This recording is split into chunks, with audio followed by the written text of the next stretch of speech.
Well, good morning, and God bless everybody that's here this morning. We say Happy Mother's Day to each and every mama that's out there. Mama, great grandma, and great great grandma, and on and on. Thank you. This morning, I have some gifts, just a little token from Harvest Fellowship to present to all the mamas this morning. And if I could get an usher or so that can come here in the back. Alrighty. And what you could, help me too, could you try to take some out? Yeah. All the mamas, can we have you all stand up this morning?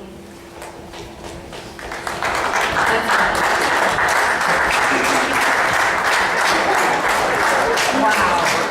We have a lot of people here this morning. Yes, we're going to pass these all out to the mamas, all the ones that are standing. We'll have a gift this morning. Thank you so much for helping out this morning.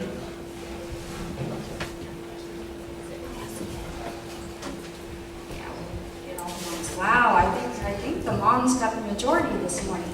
Praise the Lord. Wow. It's always blessed to have your mama. You know, mine passed away at the age of, I think, 56 years old with lung cancer. But you know, the last couple of years, she was, we were raised in church off and on for our lives. My mom was always in the Apple Church.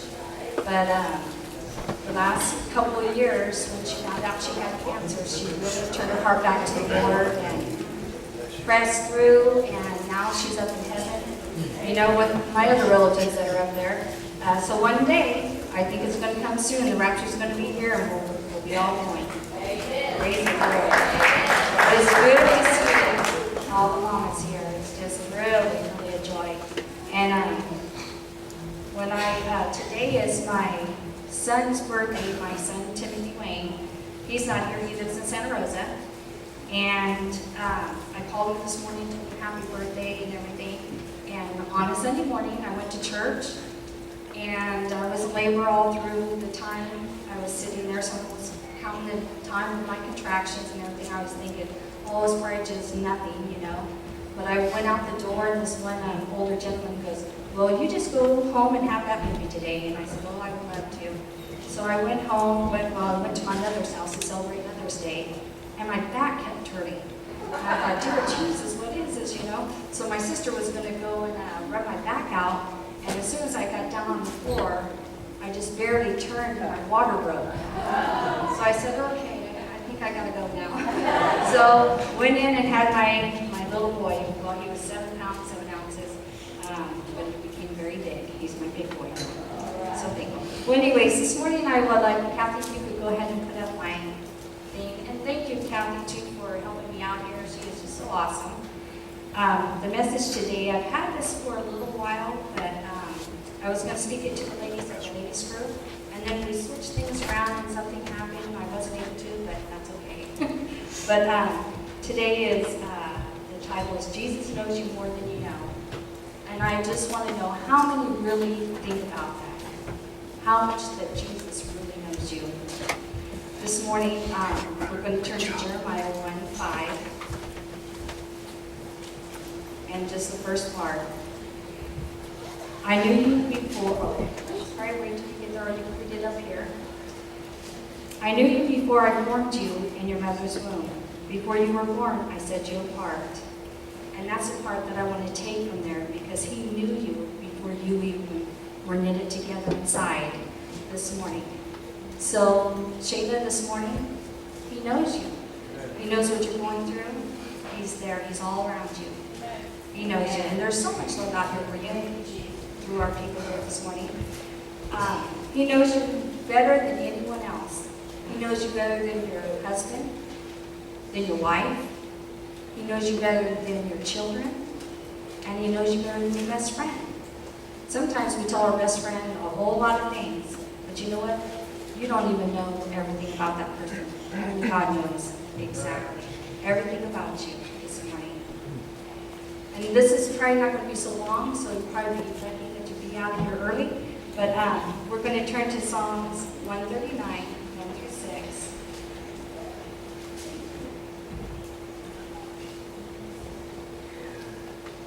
Yeah, Psalms 139. 1 through 6. O Lord, you have examined my heart and know everything about me. You know me when I sit down or stand up. You know my thoughts even when I'm far away. You see me when I travel and when I rest at home. You know everything I do. You know what I am going to say, even before I say it, Lord. You go before me and follow me. You place your hand of blessing on my head. Such knowledge is too wonderful for me, too great for me to understand. See, here he's saying he knows everything. When you rise, when you sit down, when you rest, whatever it is, wherever you're at, he knows. He's walking right beside you. He knows exactly what steps you're going to take for that day. He knows everything about you. And I just think that's awesome, because there's some times that I know Pastor's been through some times with me that I didn't know what was going on with me. He didn't know what was going on with me. But you know what? Our Father knew exactly what was going on with us. And he will come down and meet that need. And now let's see. And he wants to be that personal God to you.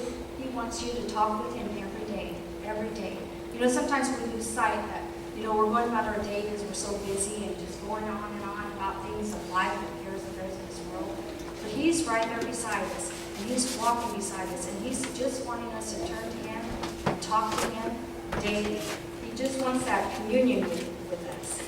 And I don't know how many of you do, but having devotions every morning, letting him, through the Word of God, speak to you, and so that he can speak what you have needed for that day to go on with him. Okay, Psalms 39, 6 through 13.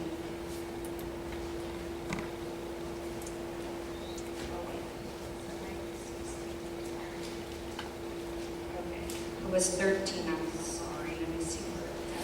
Start with 13, and then I'll write down. You made all the delicate inner parts in my body and knit me together in my mother's womb. Thank you for making me so wonderfully complex. Your workmanship is marvelous. How well I know it. You watched me as I was being formed in utter seclusion. I was woven together in the dark of the womb. You saw me before I was born. Every day of my life was recorded in your book. Every moment was laid out before a single day had passed. So this is, and then the one down by, how precious are your thoughts about me, O God? How precious are his thoughts about his children? I just love that in there this morning. He knows your every thought, your hopes, your dreams, your desires. Nothing is hidden from him. You know, sometimes we have our masks on. We just came from a women's conference at unveiling the mask. Sometimes we can have a mask on, and like today, Shayla unveiled her mask, you know, through here. But you know what, Shayla? Before we even knew it, God knew it. He knew what you had need of this morning, honey. So he met you here today. I was reading in my devotions the other, probably about a couple weeks ago. And how many know Sheila Wash? Yeah. I think she was on the 700 Club, something like that. And then she was speaking at our Women of Faith conferences. And I read a devotion of hers, and she was saying about how one morning she got up and she says, I'm just going to take an hour or two out of my day just for me today. And she works really hard going all around the country doing these Women of Faith conferences and stuff. So she went over to get a pedicure. And as she said in there, and the people knew her and everything, was trying to get her to get the right color, you know, and all this stuff, some red color or whatever. She goes, no, I don't need red. It was around Christmas time. She goes, no, I'm good. But she said, I just wanted to sit down and put my feet in the water and just relax. And so that's what she did. She did, and she had her head back and her eyes closed. And here comes this lady that came right by her and sat next to her. And she looked over and she goes, you're Sheila Welch. And she opened her eyes and turned. She goes, oh, yes, I am. She goes, oh, I've been following you. I go to your Women of Faith conferences. And man, you just have really blessed me and everything. And so she said, well, you know, that time I just started talking to her. I said, how many children do you have? And she goes, I have 3 little ones. And she goes, oh, wow, they must be getting really excited for Christmas. And she goes, well, this Christmas is going to be different. And she goes, oh, how? She goes, well, I just lost my husband to brain cancer. And she just looked over and she goes, oh my, she goes, my heart just ached for her. Because she had the loss of her dad. And she goes, wow, Lord. She goes, why? And she goes, my goodness. She goes, I'm sorry, when did this happen? And she goes, yesterday. So I thought, oh my goodness. And so they got to talking and and she said, you know one thing, my church group, they have been really so supportive, so helping me and my children and everything. But I just had to come out here, and just get away for a little bit. So they talked, and she really ministered. Sheila really ministered to her. And Sheila got up, and she was getting ready to go. And she came back, and the one thing that the lady had left her a note, she already had gone up and go. And she goes, I told the Lord I just needed a touch from a real life person, a real life God. So that's God, and Sheila was reaching out to touch her because she was crying out to God and everything through her circumstances. But she goes, I just needed that physical person to tell me, to be there for me, and to help me through this. And she goes, and you were it. And she goes, I just came in and got this done before the week with my husband, before I go and be him. But she goes, I am so blessed and thank you for being there for me. So what I was going to say here is that we don't know who we're going to touch throughout the day. We don't know. We don't know what's inside that person, what they're going through. But when we walk into that grocery store, and when that person's having a bad day, you can look at them and just smile and say, you know what, God loves you. Did you know that God loves you? But we can be that witness to that person that's hurting. I missed a really good opportunity, but I felt so awful inside afterwards. I was in pharmacy and I was sitting ready to get my prescription. And this lady was sitting across from me, and she was there, and she was waiting for hers. And she was talking to me, and she goes, I have cancer, and I'm getting this. And I said, oh, wow, I'm sorry, talking to her and everything. But you know what? I missed the opportunity because I didn't reach out and pray for her. I listened to her, but I didn't pray for her. And as I went out the door, I thought, oh, God, forgive me.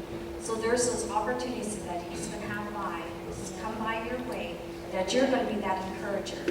You're going to be that one that's going to be praying for somebody just out of the divine appointment. So be ready. Just always be ready and prayed up, because you don't know who you're going to touch, what life you're going to touch, what they even have need of. Okay, let's go to Jeremiah 29:11.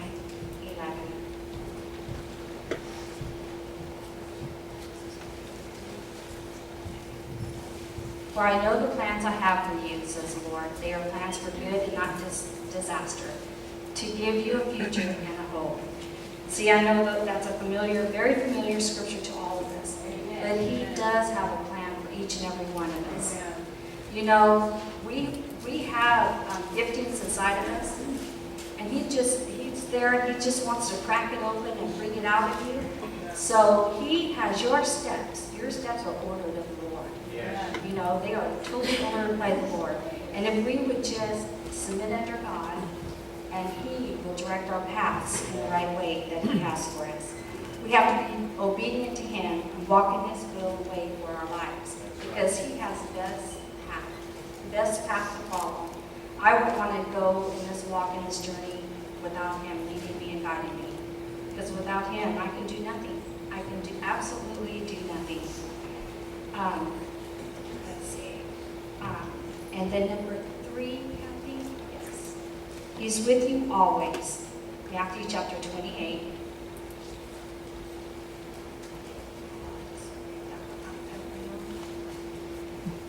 And I like this part, and it's the only part that we're doing. And be sure of this, I'm with you always, even to the end of this age. He is with us always. Like I was saying before, He is right by us, walking with us daily. Every single day, He's a part of our lives. If you really want Him to be a part, He is there. Sometimes we're, like I said, when we're so busy, we're just walking. He's just right there. When we fall, when we come short, He's there. All He wants to do is pick us up. He just wants us to ask Him. Ask Him to help you. Ask Him to pull you up. You know, I was in a pit before, and I thought I was the only one in the pit. Well, no, I wasn't. There's a lot of people there before me, and there's a lot of people there now. But you know what? Through the pits that I've been through, I thank God that He delivered me. He was there for me. And He picked me up out of that horrible pit and set my feet upon the solid rock of Him. And I thank Him for that. You know, now, when I look back at, you know, how we can all look at our lives and how bad they were, how my childhood was and all this. But you know what? I always thought ahead and thought, Lord, once I got saved and turned my life to the Lord, I said, I want something better for my children. I want something better for my grandchildren. I want a better life. I want to walk in the fullness of what God has for me. I don't want to live in despair, discouragement, and whatever, and depression. I've been there. I walked in depression, but He brought me out. And I tell you, we choose every day when we get up and rise out of that bed, what kind of day are we going to have? Good one or a bad one? It's how we perceive it. We need to just call on Him and just say, Lord, here it is, another day. Let us walk in it with joy. I'd rather walk around with joy than a depressed look and everything, because if you're saved, you want to show them what you have inside of you. You want to pour out God's love. You know, I just thought of a little thing about how I drive, but when Pastor's been driving a lot lately for me, and I don't mind that, I like that. I like to be driving around. Well, whenever I drive, I see that when I'm going from point A to point B, my mind is just racing and just going with all these thoughts. And then by the time I get down to the point where I'm supposed to go, I'm thinking, I look back and I seriously look back and think, how did I get here from there to here? Because I'm not seeing anything but my thoughts, you know, with me and the Lord or with whatever. So I thought, well, Lord, there you go again. You're there with me. Thank God. And I really thank God for Him always being with me. And I, you know, here I have down here, sometimes it feels that you are all alone, but you're not. Get alone with Him and call upon Him and the Holy Spirit, and they will meet you where you're at. You know, not too long ago I was praying and everything, and I thought, you know, I make everything so hard for myself. Thinking, Lord, why do I overthink things and everything and stuff? And I said, I'll just be praying and saying, Lord. And then you get distracted with everything, then you're trying to gather your thoughts and get back down, and you're like, okay, Lord, why am I making it so hard? Just, it's simple. It's just real simple. And He told me, you know, just call on the Holy Spirit. So I called down the Holy Spirit, and I'm telling you, He came down, and He just filled it to overflowing. And I tell you one thing, every day you can call on the Holy Spirit, and He will be there, and He will come in and just make your whole world happy. You know, I just love that about Him. I love Him because, you know, there's times that I'm going around and just thinking I'll be with some people, and all of a sudden I'll be just thinking about God and just about the Holy Spirit, and tears will just come up, and it's just like it's overwhelmed. I said, Lord, I can't cry right here. I can't cry right now. But Lord, thank you for these tears. But I'm just overwhelmed in that good feeling of the Lord, what He's doing inside of us. So I just want you to know today, I know this is quick, simple, but the gospel is simple. And I just love Him, and I thank Him for everything He's done in our lives. You know, like Pastor said, it's going to be 25 years of ministry, Him being the lead pastor and stuff. But I always wanted to get remarried. So on my 30th and 35th, I thought, well, maybe we could renew our vows. But you know what? That's not what it's all about. What is God celebrating this celebration of the 25 years of being in ministry, I think will be the greatest celebration that we can have.